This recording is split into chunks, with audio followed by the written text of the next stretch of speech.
ನಮಸ್ಕಾರ, ದೈವಾರಾಧನೆಗೆ ಸ್ವಾಗತ. ಇವತ್ತಿನ ವಿಷಯ ಬಂದು ಪಶ್ಚಿಮ ಮತ್ತೆ ದಕ್ಷಿಣ ಎರಡೂ ಕಡೆ ರೋಡ್ ಫೇಸಿಂಗ್ ನಮ್ಮ ಸೈಟ್ಗೆ ಇದ್ರೆ ಯಾವ ತರ ಮನೆ ಕಟ್ಬೋದು ಅಂತ. ಯಾಕಂದ್ರೆ ನಾನು ಮುಂಚೆ ಎಲ್ಲ ಪಶ್ಚಿಮದ ರೋಡ್ದು ವಿಡಿಯೋ ಮಾಡಿದ್ದೀನಿ, ದಕ್ಷಿಣ ರೋಡ್ದು ವಿಡಿಯೋ ಮಾಡಿದ್ದೀನಿ. ಇನ್ನು ಉತ್ತರ ಮತ್ತೆ ಪೂರ್ವದ ಸುಮಾರು ಜನ ಕೇಳ್ತಾ ಇದ್ದೀರಾ. ಅದು ಈಸಿ, ನೀವು ಮಾಡ್ಕೊಂಡ್ಬಿಡ್ತೀರಾ. ಪಾಪ ಈ ದಕ್ಷಿಣ ಪಶ್ಚಿಮ ಎರಡೂ ಇರ್ತಕ್ಕಂಥ ಸೈಟ್ ಅವ್ರಿಗೆ ಸ್ವಲ್ಪ ಚಾಲೆಂಜ್, ಅದು ಬುದ್ಧಿ ಉಪಯೋಗಿಸಿ ಮಾಡಬೇಕಾಗಿರ್ತಕ್ಕಂಥ ಜಾಗ ಅದು. ಹಾಗಾಗಿ ಫಸ್ಟ್ ಅವ್ರದ್ದು ಈ ವಿಡಿಯೋದಲ್ಲಿ ಮಾಡ್ತಾ ಇದ್ದೀನಿ. ಮುಂದಿನ ದಿನಗಳಲ್ಲಿ ಉತ್ತರ ಮತ್ತೆ ಪೂರ್ವ ಅಥವಾ ಉತ್ತರದ ರಸ್ತೆ ಇರ್ತಕ್ಕಂಥ ಸೈಟು ಇಲ್ಲ ಪೂರ್ವ ರಸ್ತೆ ಇರ್ತಕ್ಕಂಥ ಸೈಟ್ ಬಗ್ಗೆ ವಿಡಿಯೋ ಮಾಡೋಣ. ಇವತ್ತಿನ ದಿನ ದಕ್ಷಿಣ ಮತ್ತೆ ಪಶ್ಚಿಮದ ರೋಡ್ ಫೇಸಿಂಗ್ ಇರ್ತಕ್ಕಂಥ ಸೈಟ್ ಯಾವ ತರ ಮನೆ ಕಟ್ಕೊಬಹುದು ಅನ್ನೋದ್ರ ಬಗ್ಗೆ ತಿಳ್ಕೊಳ್ಳೋಣ ಬನ್ನಿ. ನೋಡಿ, ಪೂರ್ವ, ಪಶ್ಚಿಮ, ಉತ್ತರ, ದಕ್ಷಿಣ. ನಮಗೆ ಪಶ್ಚಿಮ ರೋಡು ಮತ್ತೆ ದಕ್ಷಿಣ ಎರಡೂ ರೋಡು ಇರ್ತಕ್ಕಂಥ ಸೈಟ್ ಇದು. ಈಶಾನ್ಯ, ಆಗ್ನೇಯ, ನೈಋತ್ಯ, ವಾಯುವ್ಯ. ನೋಡಿ, ದಕ್ಷಿಣ ಮತ್ತೆ ಪಶ್ಚಿಮ ರೋಡ್ ಫೇಸಿಂಗ್ ಇರ್ತಕ್ಕಂಥ ಸೈಟ್ಗೆ ಎಂಟ್ರಿ ಬಂದು ಪಶ್ಚಿಮ ವಾಯುವ್ಯದಲ್ಲಿ ಇಟ್ಕೊಬಹುದು, ಇಲ್ಲ ಅಂದ್ರೆ ದಕ್ಷಿಣ ಆಗ್ನೇಯದಲ್ಲಿ ಇಟ್ಕೊಬಹುದು. ಇವೆರಡರಾಗ ಯಾವ್ದಾದ್ರು ಒಂದು ಇಟ್ಕೊಬಹುದು. ಏನೋ ಒಳಗಡೆ ಎಂಟ್ರಿ, ಪಾರ್ಕಿಂಗ್ ಒಳಗಡೆ ಎಂಟ್ರಿ. ಆದ್ರೆ ನಿಮ್ಗೆ ಇದು ಗೊತ್ತಿರ್ಲಿ, ರೋಡ್ ಇಂದ ನಮ್ ಸೈಟ್ಗೆ ಹತ್ಬಾರ್ದು, ದಕ್ಷಿಣದಿಂದ ಉತ್ತರಕ್ಕೆ ಹತ್ಬಾರ್ದು. ಅದೇ ರೀತಿ ನೋಡ್ರಿ, ಪಶ್ಚಿಮದಿಂದ ಪೂರ್ವಕ್ಕೆ ಹತ್ಬಾರ್ದು. ಅದು ಎರಡು ದೋಷ ಆಗುತ್ತೆ. ಮತ್ತೆ ನಾವು ಈ ಮನೆಯಿಂದ ಆಚೆ ಹೋಗ್ಬೇಕಾದ್ರೆ ನೋಡ್ರಿ, ಪೂರ್ವದಿಂದ ಪಶ್ಚಿಮಕ್ಕೆ ಡೌನ್ ಇಳಿಬಾರ್ದು, ಅದು ಅಷ್ಟೇ ದೋಷ ಆಗುತ್ತೆ. ದುಡ್ಡು ನಿಲ್ಲೋದಿಲ್ಲ ನಮ್ಮ ಹತ್ರ. ಪೂರ್ವಕ್ಕೆ ಹತ್ತಿದ್ರೆ ದರಿದ್ರ ಜಾಸ್ತಿ ಆಗುತ್ತೆ, ಪಶ್ಚಿಮಕ್ಕೆ ಇಳಿದ್ರೆ ದುಡ್ಡು ನಿಲ್ಲೋದಿಲ್ಲ ನಮ್ಮ ಹತ್ರ. ಅದೇ ರೀತಿ ಅಷ್ಟೇ ನೋಡ್ರಿ, ದಕ್ಷಿಣದಿಂದ ಉತ್ತರಕ್ಕೆ ನಮ್ಮ ಸೈಟ್ಗೆ ಹತ್ಬಾರ್ದು. ಹತ್ತಿದ್ರೆ ನಿಮ್ಗೆ ದುಡ್ಡು ಬರೋದಿಲ್ಲ. ಮತ್ತೆ ಉತ್ತರದಿಂದ ದಕ್ಷಿಣ ರೋಡ್ ಇರುತ್ತೆ, ನಾವು ಇದನ್ನ ಫೌಂಡೇಶನ್ ಪಾಯನ ಹೈಟ್ ಮಾಡಿರ್ತೀವಿ. ದಕ್ಷಿಣಿಗೆ ಇಳಿದ ತಕ್ಷಣ ಹಾಸ್ಪಿಟಲ್ ಖರ್ಚು ಬರುತ್ತೆ, ಒಡವೆ ಅಡ ಇಡತಕ್ಕಂಥದ್ದಾಗುತ್ತೆ. ಹಾಗಾಗಿ ದಕ್ಷಿಣದಿಂದ ನಮ್ಮ ಸೈಟ್ಗೆ ಹತ್ತಬಾರ್ದು. ಒಳಗಡೆಯಿಂದ ದಕ್ಷಿಣಕ್ಕೆ ಡೌನ್ಗೆ 3 ಅಡಿ ಹೈಟ್ ಮಾಡಿರ್ತೀರಾ ನೀವು. ಡೌನ್ಗೆ ಯಾರ್ಯಾರು ಹಿಡಿತೀರಾ ಅವರೆಲ್ಲ ಹಾಸ್ಪಿಟಲ್ ಖರ್ಚು ಮತ್ತೆ ಒಡವೆ ಅಡ ಇಡೋಂಥದ್ದು ಆಗುತ್ತೆ. ಹಾಗಾಗಿ ದಕ್ಷಿಣ ಪಶ್ಚಿಮ ರೋಡ್ ಫೇಸಿಂಗ್ ಬಂದಿದ್ದು ಏನ್ ಮಾಡ್ಬೋದು ಅಂದ್ರೆ, ನಾವು ನೋಡ್ರಿ, ಮನೆ ಹಿಂಗಿರುತ್ತೆ. ಈ ಮನೆ ಇರೋ ಜಾಗ ಪಾಯನ ಹೈಟ್ ಮಾಡ್ಕೊಳ್ಳಿ. ಈ ಪಾರ್ಕಿಂಗ್ ಏನ್ ಬರುತ್ತಲ್ವಾ ನೋಡ್ರಿ, ಪಾರ್ಕಿಂಗ್ ಇದು ಪೂರ್ತಿ ಪಾರ್ಕಿಂಗ್ ಇರುತ್ತೆ ಅಂತ ಇಟ್ಕೊಳ್ಳಿ. ಆ ಮುಂದೆ ಇರೋ ಪ್ಯಾಸೇಜ್ ನ ಕರೆಕ್ಟ್ ಆಗಿ ರೋಡ್ ಲೆವೆಲ್ ಇಟ್ಕೊಳ್ಳಿ. ಇಲ್ಲ ರೋಡ್ಗಿಂತ ಒಂದು ಅರ್ಧ ಅಡಿ ಹೈಟ್ ಆದ್ರೆ ಸಾಕು. ನಾವೇನ್ ಮಾಡ್ಬಿಡ್ತೀರಿ, ನಮ್ಮ ಮನೆ ಕಟ್ಟ ಜಾಗ ಸುತ್ತು ನಾರ್ತ್ ಈಸ್ಟ್ ಏನ್ ಪ್ಯಾಸೇಜ್ ಪಾರ್ಕಿಂಗ್ ಬಿಟ್ಟಿರ್ತೀರಿ, ಪೂರ್ತಿ ನಾವು ಅದನ್ನ ಹೈಟ್ ಮಾಡ್ತೀರಿ. ಯಾವಾಗ ಹೈಟ್ ಮಾಡ್ತೀರಿ ಅವಾಗ ಪೂರ್ವಕ್ಕೆ ಹತ್ಬೇಕಾಗುತ್ತೆ, ಇಲ್ಲ ಅಂದ್ರೆ ದಕ್ಷಿಣದಿಂದ ಉತ್ತರಕ್ಕೆ ಹತ್ಬೇಕಾಗುತ್ತೆ. ಎರಡೂ ದೋಷ ಆಗುತ್ತೆ. ಈ ಮನೆ ಜಾಗ ಏನಿದೆಯೋ ಅದನ್ನ ಮಾತ್ರ ಹೈಟ್ ಮಾಡ್ಕೊಂಡು, ಈ ಪಾರ್ಕಿಂಗ್ ಕೆಳಗಡೆ ಏನ್ ಬಿಟ್ಟಿರ್ತೀರಲ್ವ ಪಾರ್ಕಿಂಗ್, ಅದನ್ನ ರೋಡ್ ಲೆವೆಲ್ಗೆ ಇರಬೇಕು. ಅವಾಗ ನಿಮ್ಗೆ ವಾಸ್ತು ತುಂಬಾ ಚೆನ್ನಾಗಿ ಕೂತ್ಕೊಳ್ಳುತ್ತೆ. ನಾವು ಗ್ರೌಂಡ್ ಫ್ಲೋರ್ ಅಲ್ಲಿ ಪೂರ್ತಿ ಪಾರ್ಕಿಂಗ್ ಮಾಡ್ಕೊಬಹುದು, ಇಲ್ಲ ಅಂದ್ರೆ ಒಂದು ಸಿಂಗಲ್ BHK ಮನೆ ಮಾಡ್ಬೋದು. ಮತ್ತೆ ನಾವು ಮೇಲಕ್ಕೆ ಹೋಗಕ್ಕೆ ಅಗ್ನಿ ಮೂಲೆಯಲ್ಲಿ ಬೇಕಾದ್ರೂ ಸ್ಟೇರ್ ಕೇಸ್ ಮಾಡ್ಬೋದು, ವಾಯುವ್ಯದಲ್ಲಾದ್ರೂ ಸ್ಟೇರ್ ಕೇಸ್. ಇವೆರಡರಲ್ಲಿ ಎಲ್ಲಾದ್ರೂ ಒಂದ್ ಹತ್ರ ಮಾಡ್ಬೋದು. ವಾಯುವ್ಯದಲ್ಲಾದ್ರೂ ಮಾಡಿ, ಆಗ್ನೇಯದಲ್ಲಾದ್ರೂ ಮಾಡಿ. ಮೇಲಕ್ಕೆ ಹೋಗಕ್ಕೆ ನಮ್ಗೆ ಮೆಟ್ಲು. ಈಗ ನೋಡಿ, ನಮ್ಗೆ ಸಪೋಸ್ ಇಲ್ಲಿ ಮೆಟ್ಲು ಬಂತು ಅಂತ ಇಟ್ಕೊಳ್ರಿ, ಅಗ್ನಿ ಮೂಲೆಯಲ್ಲಿ ಮೆಟ್ಲು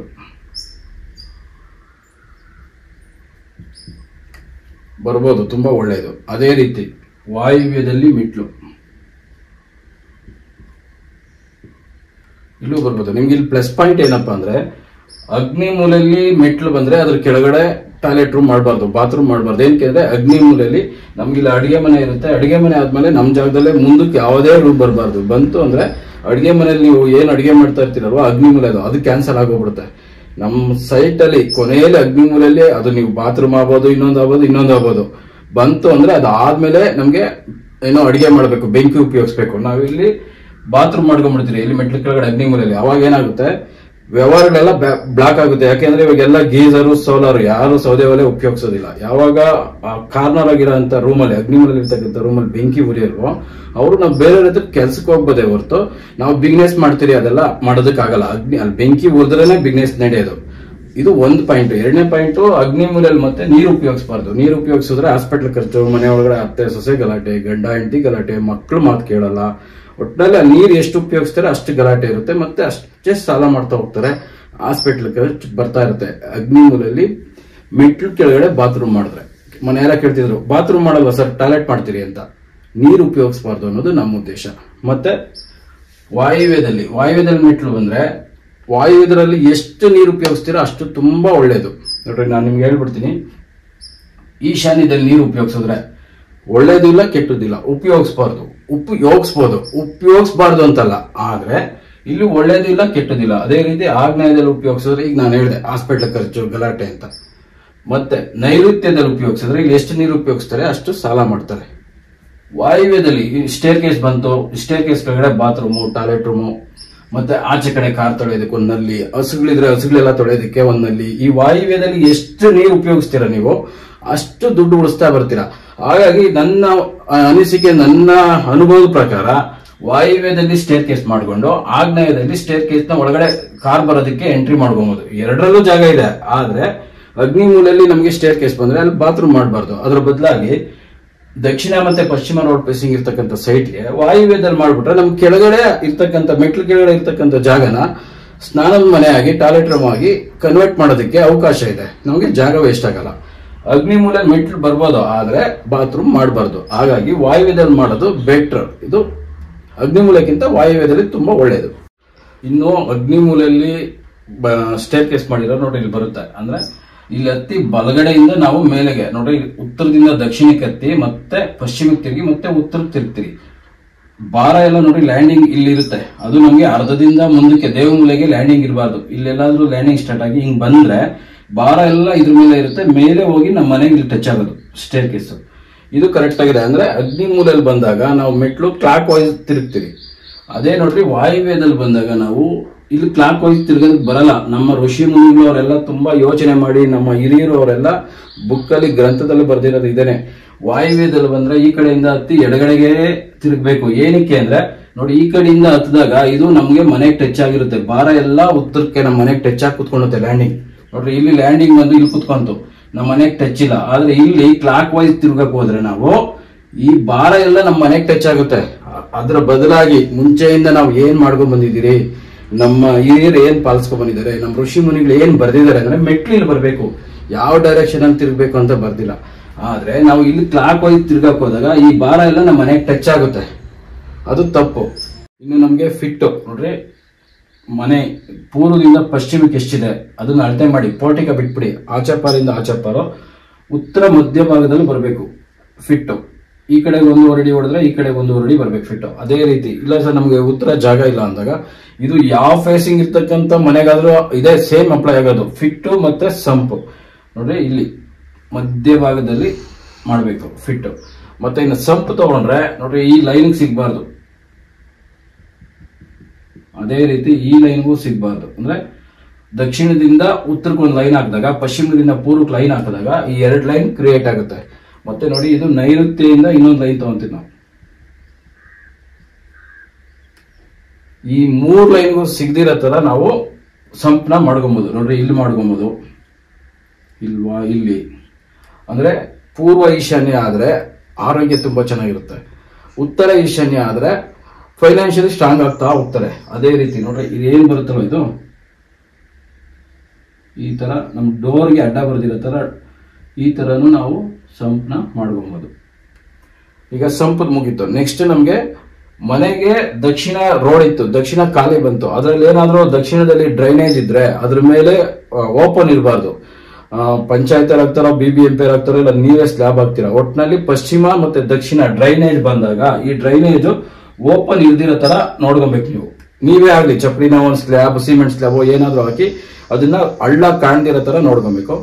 ಮತ್ತೆ ನಮ್ಗೆ ಈ ದಕ್ಷಿಣದಲ್ಲಿ ಮತ್ತೆ ಪಶ್ಚಿಮದಲ್ಲಿ ಮರ, ಅಶೋಕ ಗಿಡನೋ ಅಡಿಕೆ ಗಿಡನೋ ಏನಾದ್ರೂ ಹಾಕ್ತಾ ಬನ್ನಿ. ಇಲ್ಲಿ ಮರ ಇದ್ದಷ್ಟು ನಿಮಗೆ ಬಲ ಜಾಸ್ತಿ. ಏನಕ್ಕೆ ಅಂದ್ರೆ ಪಶ್ಚಿಮ ಮತ್ತೆ ದಕ್ಷಿಣ ಖಾಲಿ ಜಾಗ ಇದ್ದಷ್ಟು ನಮ್ಗೆ ತೊಂದರೆ ಕೊಡ್ತಾ ಇರುತ್ತೆ. ಆ ಮರ ಹಾಕ್ಬಿಟ್ರೆ ಮರ ಏನಾಗುತ್ತೆ ಅಂದ್ರೆ ಅದು ಜೀವ ಇರುತ್ತೆ, ಬೆಳೀತಾ ಇರುತ್ತೆ. ಯಾವಾಗ ಈ ದಕ್ಷಿಣ ಪಶ್ಚಿಮ ರೋಡ್ ಎಫೆಕ್ಟ್ ನಮ್ಮ ಮನೆಗೆ ಹೊಡೆಯಕ್ ಬರುತ್ತೋ ಅವಾಗ ಆ ಮರ ಆ ನೆಗೆಟಿವ್ ಎನರ್ಜಿನ ತಡಿತಾ ಇರುತ್ತೆ. ಹಾಗಾಗಿ ಪಶ್ಚಿಮ ಮತ್ತೆ ದಕ್ಷಿಣ ನಮ್ ರೋಡ್ ಫೇಸಿಂಗ್ ಬಂದ್ರೆ, ಬರೀ ಇವಾಗ ದಕ್ಷಿಣನೇ ಬಂತು ಅಂತ ಇಟ್ಕೊಳ್ಳಿ, ಮರಗಳು ಹಾಕೊಳ್ಳಿ. ಪಶ್ಚಿಮ ಬಂತು ಅಂತ ಇಟ್ಕೊಳ್ಳಿ, ರೋಡ್ ಫೇಸಿಂಗ್, ಆಗ್ಲೂ ಮರ ಹಾಕೊಬೇಕು. ಮತ್ತೆ ಎಲ್ಲಾರು ಕೇಳ್ತೀರಾ ಸರ್ ಬೇರುಗಳು ಮನೆ ಒಳಗಡೆ ಹೋಗ್ಬಿಡುತ್ತೆ ಅಂತ. ಏನು ಆಗಲ್ಲ. ನಾವು ಚೆನ್ನಾಗಿದ್ರೆ ಇನ್ನೂ 10 ಮನೆ ಕಟ್ಬೋದು, ಅಟ್ಲೀಸ್ಟ್ 4 ಮನೆ ಕಟ್ಬೋದು. ಹಾಗಾಗಿ ದಕ್ಷಿಣ ಪಶ್ಚಿಮ ಮರ ಇರೋ ತರ ನೋಡ್ಕೊಳ್ಳಿ. ಅದೇ ರೀತಿ ಉತ್ತರದಲ್ಲಿ ಮತ್ತೆ ಪೂರ್ವದಲ್ಲಿ ಮನೆ ಯಜಮಾನರಿಗಿಂತ ಯಾವುದೇ ಗಿಡ ಆಗ್ಲಿ ಮರ ಆಗ್ಲಿ ಹೈಟ್ ಆಗಬಾರ್ದು. ಕೆಲವರು ತೆಂಗಿನ ಮರ ಮಾಡ್ಕೊಂಡಿರ್ತೀರ, ನಾನು ಯಾವುದೇ ಮರ ಆಗಲಿ ಹೆಸರಿಡ್ತಾ ಇಲ್ಲ. ಉತ್ತರ ಮತ್ತೆ ಪೂರ್ವದಲ್ಲಿ ಮನೆ ಯಜಮಾನ್ರಕ್ಕಿಂತ ಯಾವುದೇ ಗಿಡ ಆಗಲಿ ಮರ ಆಗಲಿ ಹೈಟ್ ಇರಬಾರ್ದು. ಇದ್ರೆ ಅದನ್ನ ರಿಮೂವ್ ಮಾಡಬೇಕಾಗುತ್ತೆ. ನೀವೇನಾದ್ರೂ ಈಗ ಒಂದು ಉತ್ತರದಲ್ಲಿ ಇಲ್ಲ ಪೂರ್ವದಲ್ಲಿ ತೆಂಗಿನ ಮರ ಇದೆ ಅಂದ್ರೆ ಅದನ್ನ ತೆಗೆಸಿದ್ರೆ, ಒಂದು ಮರ ತೆಗೆಸಿದ್ರೆ ಈ 2 ಮರನ ನೀವೆಲ್ಲಾದ್ರೂ ಬೆಳೆಸ್ಬೇಕಾಗುತ್ತೆ. ಇಲ್ಲ ಅಂದ್ರೆ ಅದು ದೋಷ ಆಗಿ ಕನ್ವರ್ಟ್ ಆಗ್ತಾ ಬರುತ್ತೆ. ಮತ್ತೆ ಇನ್ನ ಕೆಲವರು ಕೇಳ್ತೀರಾ ಸರ್, ಈಗ ಪಶ್ಚಿಮ ಮತ್ತೆ ದಕ್ಷಿಣ ರೋಡ್ ಫೇಸಿಂಗ್ ಇರ್ತಕ್ಕಂಥದ್ದು ನೀರೆಲ್ಲ ಆಚೆಗೆ ಹೋಗೋದು, ಉತ್ತರ ಈಶಾನ್ಯದಿಂದ ಹೋಗೋಕೆ ಜಾಗ ಇಲ್ಲ ಅಂತ ಎಲ್ಲರೂ ಇದೊಂದು ದೊಡ್ಡ ಪ್ರಶ್ನೆ ಆಗಿ ಉಳಿತಾ ಇದೆ. ಅದಕ್ಕೆ ನಾನೇನ್ ಹೇಳ್ತೀನಿ ಅಂದ್ರೆ ನೋಡ್ರಿ, ಇಲ್ಲಿ ದಕ್ಷಿಣದಲ್ಲಿ ಇಲ್ಲೇ ನೈಋತ್ಯದಲ್ಲೇ ಆಚೆ ಕೊಟ್ಬಿಡ್ತೀರಾ, ಇಲ್ಲೆಲ್ಲೂ ಆಚೆ ಕೊಡಬಾರ್ದು ನೀವು. ಇಲ್ಲಿ ಎಲ್ಲಾ ನೀರು ತಗೊಂಬಂದು ನನಗೆ ಅಂದ್ರೆ ಭೂಮಿ ಒಳಗಡೆ ತಗೊಂಬಂದು ಈಶಾನ್ಯಕ್ಕೆ ತಗೊಂಡ್ಬರ್ಬೇಕು. ಈಶಾನ್ಯದಲ್ಲಿ ಎಲ್ಲಾದ್ರೂ ತಂದು ಅಲ್ಲಿ ಒಂದು ಚೇಂಬರ್ ಮಾಡ್ಬೇಕು ಫಸ್ಟ್. ಈಶಾನ್ಯದಲ್ಲಿ ನೀವು ದಕ್ಷಿಣನೇ ಇರಲಿ ಪಶ್ಚಿಮನೇ ಇರಲಿ, ಟೋಟಲ್ ಈಶಾನ್ಯಕ್ಕೆ ಚೇಂಬರ್ ಬಂದು ಎಲ್ಲಾ ನೀರು, ನೀವು ಬಟ್ಟೆ ಒಗೆಯೋದಾಗ್ಬೋದು, ಸ್ನಾನದಾಗ್ಬೋದು, ಸಾಮಾನು ತೊಳೆಯೋದಾಗೋದು ಎಲ್ಲ ಎಲ್ಲಿ ಸಿಗುತ್ತೆ ಅಲ್ಲಿ ಆಚೆ ಕೊಡಂಗಿಲ್ಲ. ಎಲ್ಲಾ ನೀರು ಈಶಾನ್ಯಕ್ಕೆ ಬಂದು ಈಶಾನ್ಯದಲ್ಲಿ ಚೇಂಬರ್ ಅಲ್ಲಿ ಫಸ್ಟ್ ಡಂಪ್ ಆಗಬೇಕು. ಅಲ್ಲಿ ಬಂದ ಮೇಲೆ ಅಲ್ಲಿಂದ ಬೇಕಾದ್ರೆ ನೀವು ತಗೊಂಡೋಗಿ ಆಗ್ನೇಯದಲ್ಲಾದ್ರೂ ಆಚೆ ಕೊಡಿ, ವಾಯುವ್ಯದಲ್ಲಾದ್ರೂ ಆಚೆ ಕೊಡಿ. ಆದ್ರೆ ಇಲ್ಲಿಂದ ಇಲ್ಲೇ ಕೊಡಂಗಿಲ್ಲ. ಫಸ್ಟ್ ಎಲ್ಲಾ ನೀರು ನಮ್ಮ ಸೈಟ್ ಈಶಾನ್ಯಕ್ಕೆ ಹೋಗಿ ಅಲ್ಲೊಂದು ಚೇಂಬರ್ ಅಲ್ಲಿ ಡಂಪ್ ಆಗಿ ಆಮೇಲೆ ಅದನ್ನ ನೀವು ಭೂಮಿ ಒಳಗಡೆಯಿಂದ ಪೈಪ್ ಲೈನ್ ಅಲ್ಲಿ ತಗೊಂಡೋಗಿ ಆಚೆ ಡ್ರೈನೇಜ್ಗೆ ಅಗ್ನಿಮೂಲೆಯಿಂದ ಆದ್ರೂ ಸರಿ, ವಾಯುವ್ಯದಿಂದ ಆದ್ರೂ ಸರಿ ಆಚೆ ಕೊಡ್ಬೇಕಾಗುತ್ತೆ. ಗ್ರೌಂಡ್ ಫ್ಲೋರ್ ಅಲ್ಲಿ ಮಾತ್ರ ಪೂರ್ವ ಮತ್ತೆ ಉತ್ತರ 2 ಕಡೆ ಮ್ಯಾಕ್ಸಿಮಮ್ ಜಾಗ ಬಿಟ್ಕೊಂಡಿರ್ತೀರ. ಅದೇ ಫಸ್ಟ್ ಫ್ಲೋರ್ ಸೆಕೆಂಡ್ ಫ್ಲೋರ್ ಉತ್ತರದಲ್ಲಿ ಇದು ಇಷ್ಟು ಖಾಲಿ ಜಾಗ ಬಿಟ್ಕೊಂಡು, ಪೂರ್ವದಲ್ಲಿ ಬೇಕಾದ್ರೆ ಇದು 3 ಅಡಿ ಮಾತ್ರ ಈಸ್ಟ್ ಫೇಸಿಂಗ್ ಬಿಟ್ಕೊಂಡು, ಉತ್ತರ ಪೂರ್ತಿ ಇರುತ್ತೆ 6 ಅಡಿನೋ 8 ಅಡಿನೋ ಇರುತ್ತೆ. ಆದ್ರೆ ಮೇಲೆ ಫಸ್ಟ್ ಫ್ಲೋರ್ ಅಲ್ಲಿ ಉತ್ತರ ಜಾಸ್ತಿ ಇರುತ್ತೆ, ಪೂರ್ವಕ್ಕೆ 3 ಅಡಿ ಬಿಟ್ಕೊಂಡು ಉಳಿದಿ ಮನೆ ಕಟ್ಕೊಬಹುದು. ಆದ್ರೆ ನಿಮ್ಗೆ ಇದು ಗೊತ್ತಿರ್ಲಿ, ಕೆಳಗಡೆ ಅರ್ಧ ಸೈಟ್ ಅಲ್ಲಿ ಮನೆ ಕಟ್ಟಿ ಫಸ್ಟ್ ಫ್ಲೋರ್ ಅಲ್ಲೂ ನಾವೇ ಇರ್ತೀರಿ, ಗ್ರೌಂಡ್ ಫ್ಲೋರ್ ಅಲ್ಲೂ ನಾವೇ ಇರ್ತೀರಿ ಅಂದಾಗ ಅದು ವಾಸ್ತುಕ್ ಬರಲ್ಲ. ಇದು ಅರ್ಧ ಸೈಟ್ ಇರುತ್ತೆ ಮನೆ, ಒಂದು ಸಿಂಗಲ್ BHK ಇರುತ್ತೆ, ಮೇಲೆ ಡಬಲ್ BHKನೋ ಇದಕ್ಕಿಂತ ದೊಡ್ಡದಾಗಿ ಬಂದಾಗ ಇದನ್ನ ನಾವು ಬಾಡಿಗೆ ಕೊಟ್ಟು ನಾವು ಮೇಲೆ ಹೋಗ್ಬೋದು. ಇಲ್ಲ ಅಂದ್ರೆ ನಾವು ಇಲ್ಲಿದ್ದು ಒಂದು ಮೆಜರ್ಮೆಂಟ್ ಅಲ್ಲಿ ಮಾತ್ರ ಇರಬೇಕು. ಕೆಳಗಡೆ ಅರ್ಧ ಸೈಟ್ ಮೇಲೆ ಪೂರ್ತಿ ಮನೆ ಕಟ್ಟಿದ್ದೀರಿ ಅಂದ್ರೆ ಕಟ್ರಿ, ಬೇಡ ಅಂತಲ್ಲ. ಎರಡನ್ನೂ ಒಬ್ಬರೇ ಉಪಯೋಗಿಸಿದಾಗ ಅವಾಗ ವಾಸ್ತು ದೋಷ ಬರುತ್ತೆ. ಕೆಳಗಡೆ ಇರೋದು ಒಬ್ಬರು ಉಪಯೋಗಿಸ್ಬೇಕು, ಮೇಲೆ ಇರೋದು ಬೇರೆ ಒಬ್ರು ಉಪಯೋಗಿಸ್ಬೇಕು, ಅವಾಗ ವಾಸ್ತು ದೋಷ ಬರೋದಿಲ್ಲ. ಇದನ್ನ ನೀವು ನಿಮ್ ಸೈಟ್ ಅಲ್ಲಿ ಅಳವಡಿಸ್ಕೊಳ್ಳಿ. ಮತ್ತೆ ಒಳಗಡೆ ಏನೇನ್ ಬರ್ಬೇಕು ಅಂತ ನಾವು ಬೇರೆ ಬೇರೆ ವಿಡಿಯೋದಲ್ಲಿ ಏನೇನ್ ಹೇಳಿದಿರಿ ಸೇಮ್ ಬರ್ಬೇಕು. ಅಗ್ನಿ ಮೂಲೆಯಲ್ಲೇ ಅಡಿಗೆ ಮನೆ ಬರಬೇಕು, ವಾಯುವ್ಯದಲ್ಲಿ ಬಾತ್ರೂಮ್ ಬರಬೇಕು, ಇಲ್ಲ ಪಶ್ಚಿಮ ಮಧ್ಯಭಾಗ ದಕ್ಷಿಣ ಮಧ್ಯಭಾಗದಲ್ಲಿ ಡಿಪೆಂಡ್, ನೀವು ರೂಮ್ ಹೆಂಗ್ ಚೇಂಜ್ ಆಗ್ತಾ ಇರುತ್ತೆ ಅಲ್ಲಲ್ಲಿ ನಮ್ಗೆ ಬಾತ್ರೂಮ್ ಚೇಂಜ್ ಆಗ್ತಾ ಇರುತ್ತೆ. ಎಲ್ಲಾರು ನನಗೆ ಕಮೆಂಟ್ಸ್ ಮಾಡಿ ಮತ್ತೆ ಫೋನ್ ಮಾಡಿ ಕೇಳ್ತಾ ಇದ್ದೀರಾ, ಸರ್ ಬಾತ್ರೂಮ್ ಎಲ್ಲಿ ಬರ್ಬೇಕು ಅಂತ. ಬಾತ್ರೂಮ್ ಎಲ್ಲಿ ಬರ್ಬೇಕು ಅಂತಲ್ಲ, ಫಸ್ಟ್ ನಿಮ್ ಮನೆ ರೂಮ್ಗಳು ಯಾವ ತರ ಇದಾವೆ ಅದ್ರ ಮೇಲೆ ಡಿಪೆಂಡ್ ಆಗ್ತಾ ಇರುತ್ತೆ. ದೇವರ ಮನೆನೂ ಅಷ್ಟೇ, ನಮ್ಗೆ ಬಾತ್ರೂಮ್ಗಳು ಅಷ್ಟೇ. ಮತ್ತೆ ಬಾತ್ರೂಮ್ಗಳಲ್ಲಿ ಪ್ರತಿಯೊಂದು ರೂಮಲ್ಲೂ ಪೂರ್ವಕ್ಕೆ ಮುಖ ಮಾಡಿ ಸ್ನಾನ ಮಾಡಿ, ಆರೋಗ್ಯ ತುಂಬಾ ಚೆನ್ನಾಗಿರುತ್ತೆ. ಪೂರ್ವಕ್ಕೆ ಮುಖ ಮಾಡಿ ಮನೆಯಲ್ಲಿ ಊಟ ಮಾಡಿ, ಆರೋಗ್ಯ ತುಂಬಾ ಚೆನ್ನಾಗಿರುತ್ತೆ. ಉತ್ತರಕ್ಕೆ ಮುಖ ಮಾಡಿ ಸ್ನಾನ ಮಾಡಿ, ಉತ್ತರಕ್ಕೆ ಮುಖ ಮಾಡಿ ಊಟ ಮಾಡಿ, ಫೈನಾನ್ಷಿಯಲಿ ಸ್ಟ್ರಾಂಗ್ ಆಗ್ತಾ ಹೋಗ್ತೀರಾ. ಕೆಲವರು ಪಶ್ಚಿಮಕ್ಕೂ ಮಾಡಿರ್ತೀರಾ, ದಕ್ಷಿಣಕ್ಕೂ ಮಾಡಿರ್ತೀರಾ. ದಕ್ಷಿಣಕ್ಕೆ ಮಾಡೋದು ಎಲ್ಲಿ ಯಾವಾಗ ಅಂದ್ರೆ, ಯಾರಾದ್ರೂ ತೀರೋದಾಗ ನಮ್ಗೆ ದಕ್ಷಿಣ ಮುಖ ಮಾಡಿ ನಾವು ತಿಥಿ ಊಟ ತಿನ್ಬೇಕು. ಇದು ಸುಮಾರು ಜನಕ್ಕೆ ಗೊತ್ತಿಲ್ಲ.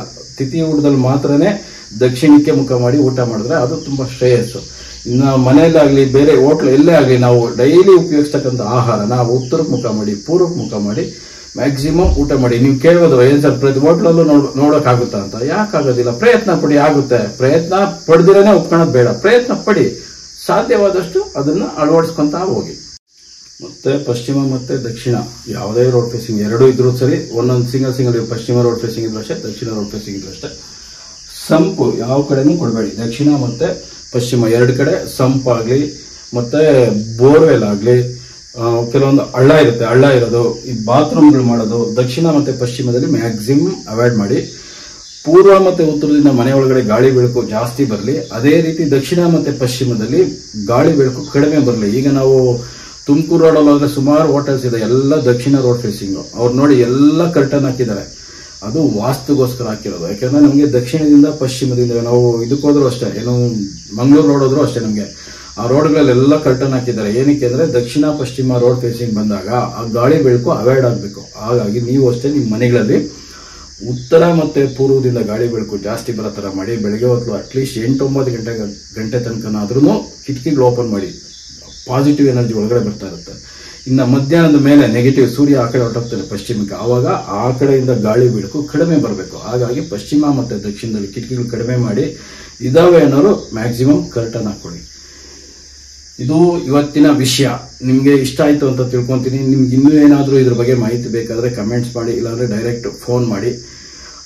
ಯಾರಾದ್ರೂ ದಕ್ಷಿಣ ಮತ್ತೆ ಪಶ್ಚಿಮದ ರೋಡ್ ಫೇಸಿಂಗ್ ಅಲ್ಲಿ ಮನೆ ಕಟ್ಟಬೇಕು ಅಂತಿರೋರಿಗೆ, ಇಲ್ಲ ಆ ತರ ಸೈಟ್ ಇದೆ ಅಂದ್ರೆ ನೆಕ್ಸ್ಟ್ ಏನಾದ್ರೂ ಮನೆ ಕಟ್ತಾರೆ ಅಂದಾಗ ಈ ವಿಡಿಯೋನ ಅವ್ರಿಗೆ ಶೇರ್ ಮಾಡಿ. ತುಂಬಾ ಹೆಲ್ಪ್ ಆಗುತ್ತೆ ಅವ್ರಿಗೆ. ನೀವು ಅವ್ರಿಗೆ ಕೊಡ್ತಾ ಇರೋದು ಒಂದು ಗಿಫ್ಟ್. ಇದು ನಿಜವಾಗ್ಲೂ ನಾವು ಯಾವ್ದೋ ಒಂದು ಗ್ರೂಪ್ ರೇಷ್ಗೆ ಮೂವ್ ಮಾಡೋದಲ್ಲ ಇಂಪಾರ್ಟೆಂಟ್. ಒಂದು ಮನೆ ಕಟ್ತಾ ಇದಾರೆ ಅಂದ್ರೆ ಅದಕ್ಕೆ ಸಂಬಂಧಪಟ್ಟಿದ್ದು ಏನಾದ್ರೂ ಒಂದು ವಿಡಿಯೋ ಸಿಕ್ತು ಅಂದಾಗ ಅವ್ರಿಗೆ ಶೇರ್ ಮಾಡಿ. ಅವ್ರಿಗೆ ತುಂಬಾ ಅನುಕೂಲ ಆಗುತ್ತೆ, ತುಂಬಾ ಚೆನ್ನಾಗಿರುತ್ತೆ. ಅವ್ರಿಗೆ ತುಂಬಾ ಚೆನ್ನಾಗಿ ಪಾಸಿಟಿವ್ ಆಗಿ ಕನ್ವರ್ಟ್ ಆಗ್ತಾರೆ. ಅವ್ರು ಚೆನ್ನಾಗಿದ್ರೆ ನಾವು ಚೆನ್ನಾಗಿದ್ದಂಗೆ, ನಮ್ಮ ಫ್ಯಾಮಿಲಿ ಎಲ್ಲ, ಫ್ರೆಂಡ್ಸ್ ಎಲ್ಲ, ನಮ್ಮ ರಿಲೇಟಿವ್ ಎಲ್ಲ ಯಾರೋ ಒಬ್ರು ಚೆನ್ನಾಗಿದ್ರೆ ನಾವು ಚೆನ್ನಾಗಿದ್ದಂಗೆ ಅಂತ ಭಾವಿಸ್ತಾ ಇವತ್ತಿನ ವಿಡಿಯೋ ಮುಗಿಸ್ತಾ ಇದ್ದೀನಿ.